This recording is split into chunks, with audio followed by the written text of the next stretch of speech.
This is the last part of the lecture. With climate change, our exposure to pollution is going up. We've talked about water pollution in part 4.1. We're picking up with air pollution in part 4.2. Some forms of air pollution are more frequent because of climate change. For example, several countries are experiencing more frequent wildfires as warming temperatures dry out forests, making forests more susceptible to catching fire due to natural causes like lightning strikes. Countries like the USA, Australia, Canada, Spain, and Russia, to name a few, are experiencing this. In other areas, sand and dust storms are becoming more frequent as well, where climate change has created drier conditions and where there's a loss of vegetation. So the wind just blows up all this dust and all the sand. And as you can see in this one photo here, it's just covering a city. So they're pretty intense. Both wildfires and sand or dust storms put particulates into the air which we breathe. If you can smell it, you're breathing it. As covered in a previous part of lecture, particulates, which I just mentioned, some of those are so small they get into our bloodstream from our lungs. And if that happens, those can in turn lead to cardiovascular health problems. So that's the health and climate change connection that I wanted to make with those. I have a graphic of a truck and a factory pouring pollutants into the air. While these produce greenhouse gases, which I'm sure you already know, they put other chemicals into the air, such as nitrous oxides, which contribute to smog, and volatile organic compounds, as well as particulate matter. Add sunlight to nitrous oxides and volatile organic compounds, you're going to get the ground level ozone alerts on the news, because breathing ozone is bad for us. As our world's atmosphere is warming up, sometimes ground level cold air gets trapped underneath a higher layer of warm air. You wake up in the morning and it's cold out, of course, because it was nighttime and things cool down overnight. Well, that cold air can't move in this situation when there's a layer of warm air holding it there. It just sits there with us.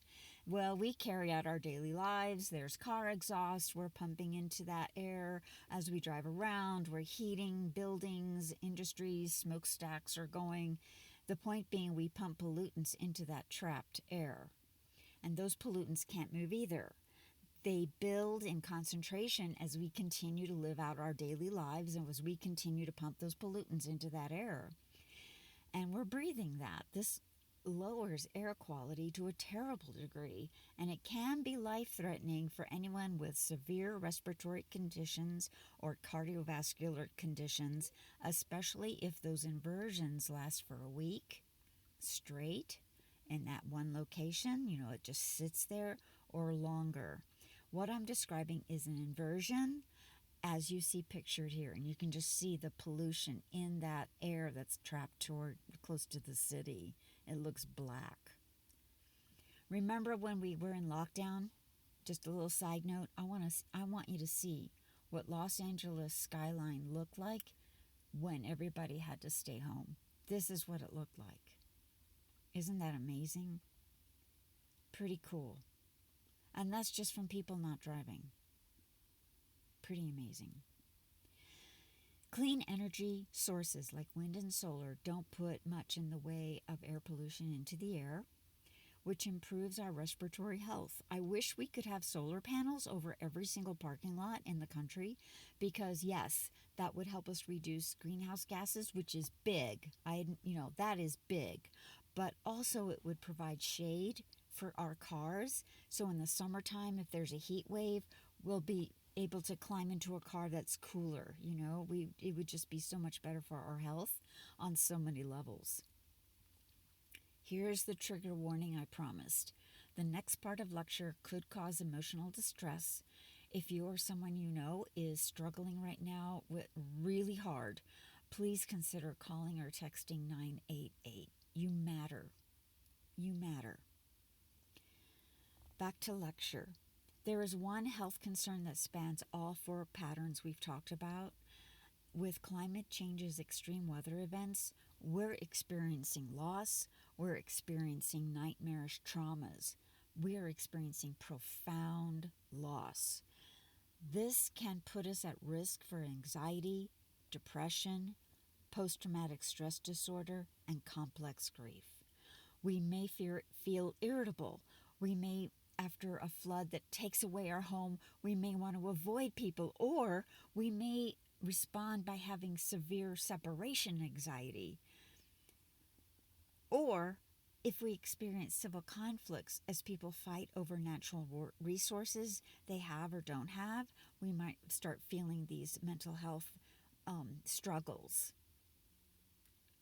One example that is happening is the suicide rate amongst farmers in the United States. The suicide rate among farmers is 3.5 times higher than it is for the general population. And that's due to economic nightmares like floods, droughts, livestock losses, trade wars that have reduced their crop prices, while their farm debt goes up. So it's like they're bleeding money. They don't get to get ahead. And meanwhile, they're watching their farm just not produce like it used to.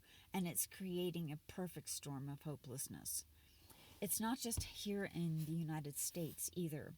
According to Griffith University in Australia, 45% of farmers had thoughts of self-harm or suicide, while 30% had attempted self-harm or suicide. 88% of the Australian farmers surveyed said that they had experienced extreme weather events that had hurt their farming. And they reported how much financial stress an extreme weather event cost them. And the average was $1.3 million per farm. That's $1.4 million in Australian dollars. To quote Griffith University, as extreme weather events become more common and more severe in Australia, these disasters have cumulative impacts on the mental health of farmers who are not only dependent on the land, but also identify profound emotional and psychological connections to their land. Climate change impacts on mental health will be harder to cope with for those of us who have pre-existing health conditions, no extra money, very few family or friends, if anyone, if we're alone, and no access to mental health resources. Mental health resilience is already harder for those of us who have been marginalized by society in any way. That's with or without climate change. Change's impacts on us. For marginalized, it's hard anyway. So the risk of mental illness is the health concern that spans all of the 4 health and climate change patterns we've covered in this lecture because of loss and stress due to extreme weather events and civil conflict. We need more healthcare providers. We need more mental health care providers. We need access to healthcare and access to mental health care to be easier for everyone, namely by reducing cost. We need to create communities that build resilience and connection. With regard to healthcare access, we need system-wide change. With regard to building communities that support our resilience and connection with each other, there are reams of studies showing that correlation between boosting our mood and more time spent in green natural spaces. Brad Lancaster even mentioned that as his neighborhood got greener, people were more likely to take walks and say hello to their neighbors. With plants and trees, we get a cooling effect. We get the rain runoff being filtered for better water quality. We get food. We get peace.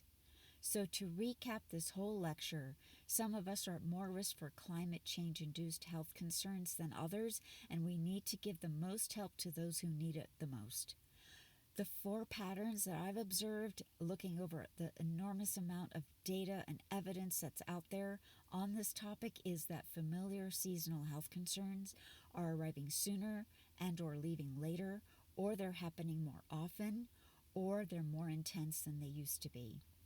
Life on Earth is on the move, not just people. The risk of food insecurity is going up, and our exposure to pollution is going up. The health concern that spans all of it is mental health. You can tell people about this. Climate change's impacts on our health. Talk to them about the solutions. I've offered you some in this lecture, but not all. There are tons and tons of things that people are doing to make this better.